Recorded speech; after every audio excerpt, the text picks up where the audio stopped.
ये बहुत अच्छा कदम है और सबसे पहले तो मैं मुख्यमंत्री को इस बात की बधाई दूंगा कि राष्ट्र की आज़ादी के पूर्व संध्या पे उन्होंने ये घोषणा की है और इससे गौरैया को बचाने में हम सभी लोगों का एक हाथ है, देश का भी हाथ है और दिल्ली का भी हाथ है।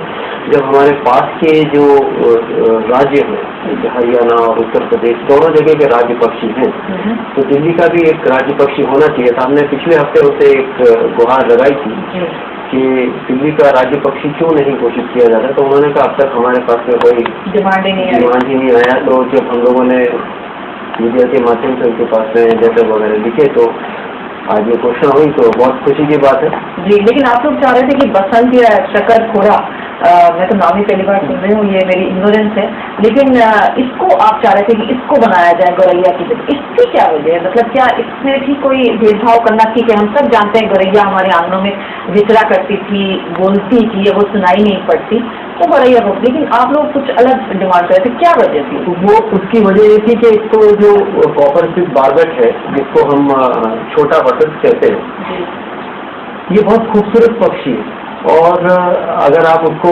देखें तो उसके अंदर कई तरह के रंग हैं और छोटा है और बहुत आसानी से दिखाई भी दे जाता है किसी भी घर के गार्डन के अंदर या आपके बैकयार्ड के अंदर, कहीं पे भी वो हमें नजर आ जाता है।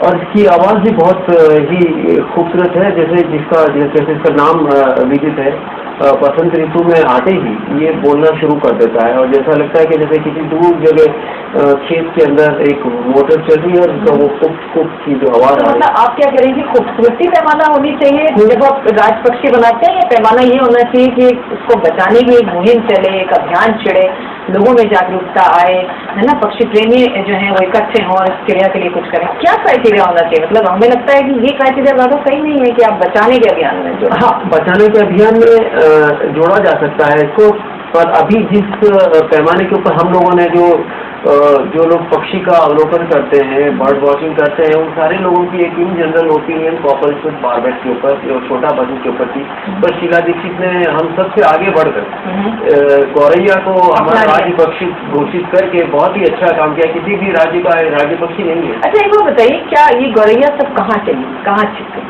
गौरैया कहीं गई नहीं और स्पेशली जो शहरों की आबादी है वहाँ पे इनकी संख्या कम हो रही है और वहाँ पे ये हाशिए के ऊपर जा रही है और उसके कई सारे कारण हैं। जैसे सबसे पहला तो ये है कि हम लोगों की जो बदलती जीवन शैली है, जहाँ पहले हम गेहूँ लाया करते थे और उनको बीना करते थे और उनको फिर तो खाते थे तो बाहर चिड़िया आ जाती थी, वो सब चीज़ें खत्म हो गई। अब सीधे मॉल जाते हैं, आटे का एक 10 किलो का 15 किलो का जो भी पैकेट लिया लेकर के आ जाते हैं। दूसरी चीज़ ये है कि गौरैया की नेचुरल साइज खत्म हो रही है, कम हो रही है। पहले की अगर आप घरों के डिज़ाइन देखेंगे तो उसमें रोशनदान हुआ करते थे, जहाँ से छन करके धूप तो आती ही थी, साथ में गौरैया भी अंदर आ जाया करती थी, पंखों के ऊपर जा करके या तस्वीरों के पीछे जा करके वो घोंसले बनाती थी और घर के अंदर उनका एक अपना अस्तित्व होता था। और हर बच्चा हम लोगों की उम्र का जो अपनी माँ से पहले किसी परिंदे का नाम जानता था तो वो गौरैया ही होती। तो नेस्टिंग साइट खत्म हो रही है। ओके, तो ये चीज़ बताइए, मोबाइल टावर्स की वजह से भी हमने सुना काफ़ी रेडिएशन है जिससे पक्षियों को काफ़ी असर पड़ा है। जी, ये एक फ्रांस के अंदर एक प्रूवन स्टडी है कि टावर है जो इलेक्ट्रोमैग्नेटिक रेडिएशन जो एमिट करते हैं उससे फर्टिलिटी के ऊपर असर पड़ता है। तो कई जगहों पर ये देखा गया है कि जहाँ जहाँ गौरैया ने, जहाँ हमको नेस्टिंग साइट जो खत्म हुई है, तो इन्होंने बिजली के खंभों पर या घरों के मीटर के अंदर जहाँ पे भी और या मोबाइल टावर पे जहाँ भी इन्होंने अपने घोंसले बनाए हैं, तो वहाँ उनके एग्स में से बच्चे निकले ही नहीं, चूजे निकले ही नहीं। तो उनका बहुत खतरनाक असर उनके ऊपर भी पड़ा है। अच्छा, हम देखते हैं कि कबूतर और कौवे फिर भी नजर आते हैं, ये क्या वजह है? मतलब इसमें क्या कंपैरिजन है कि गौरैया जो है वो सिमट कर रहेगी लेकिन कबूतर और कौवे टचवुड हम लोगों को कबूतर कौवे और उनके साथ कोई है ये तो। हाँ, उसमें हम लोग एक बात ये कहना चाहेंगे कि ये हमारा जो आजकल जीवन शैली जिस हिसाब से बदल रही है, लाइफ इतनी फास्ट हो गई है, आदमी दौड़ रहा है, ना उसके पास में खाने का वक्त है, जहाँ पे भी उनको एक छोटा सा ढाबा या रेस्टोरेंट मिला, खाया, जितना खाया बाकी फेंक दिया। तो कौओं को, मैनाओं को, इन लोगों को खाना मिल जाता है, इससे इनकी पॉपुलेशन प्रोलिफरेट कर रही है।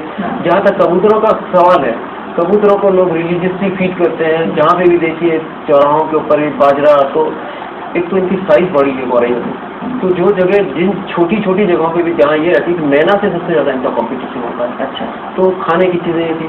और दूसरी चीज़ एक और है जो हम लोगों के यहाँ जो गार्डन, उनके अंदर हम लोग जो विदेशी ग्रास है, जो एग्जॉटिक स्पीशीज है प्लांट की, वो बनाना शुरू कर दिया।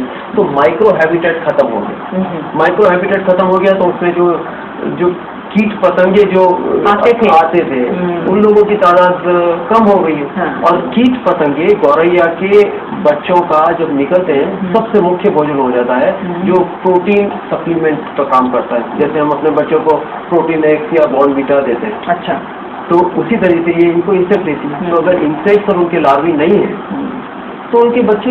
अच्छा, ये जो रासायनिक खादें और ये सब चीजें डलती हैं, उससे भी मैंने सुना काफी फर्क पड़ा है पक्षियों। जी बिल्कुल, उससे फर्क पड़ा है। उससे जो माइक्रो हैबिटेट है वो खत्म हुआ। माइक्रो हैबिटेट खत्म होती है क्योंकि जितने भी पक्षी जो भी गर्मियों में ब्रीड करते हैं और सर्दियों में ब्रीड करते हैं, उनको सबसे ज्यादा जरूरत होती है कीट पतंगों की, उनके लार्वों की, उनके अंडों की, अपने चूजों को खिलाने के लिए, बड़ा करने के लिए। अच्छा, एक बात बताइए, बाज वल्चर्स वो भी दिल्ली की स्काईलाइन से गायब हो चुके हैं बिल्कुल। जी, जो सबसे महत्वपूर्ण स्कैवेंजर होते थे किसी जमाने में, और आज लगभग 99.9% की तादाद में कम हो गए।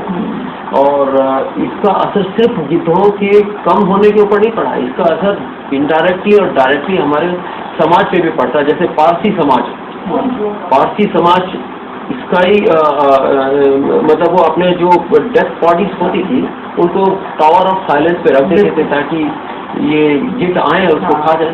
आज सालों उनके कैडावर वहाँ रखे रहते हैं, जो मृत शरीर है वो टावर पे रखे रहते हैं।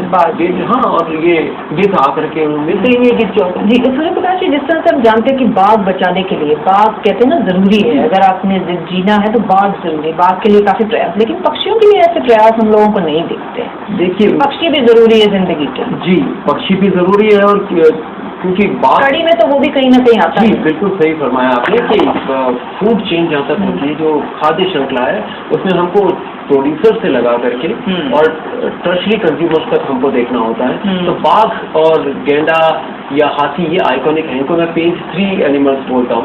इन लोगों का ऊपर अटेंशन इतना ज्यादा दिया जाता है कि जिसके कारण हम छोटी छोटी चीजों को भूल जाते हैं। जी, पर तो, आप ये तो कहेंगे ना कि गौरैया को अगर हम बुलाना चाहें घर में तो बुला सकते हैं। मैं कैसे बुलाएं? दो तरीके जल्दी से बताएं। उसमें एक तो आप उनको पानी के लिए जगह रख दीजिए, ठीक है, मटबान में, और उनको रोज दाना डालिए। कौन सा दाना? आप बाजरा डालिए, आप जौ डालिए, गेहूँ डालिए। अच्छा, मैं आपको श्योर करता हूँ वो आपके घर में जरूर आएंगे। चलिए, ट्राई करेंगे हम लोग सब मिलके, ताकि गौरैया हम सबके घर में आए और चहचहाए। बहुत बहुत शुक्रिया सूर्य प्रकाश जी, हमसे बात करने के लिए। धन्यवाद।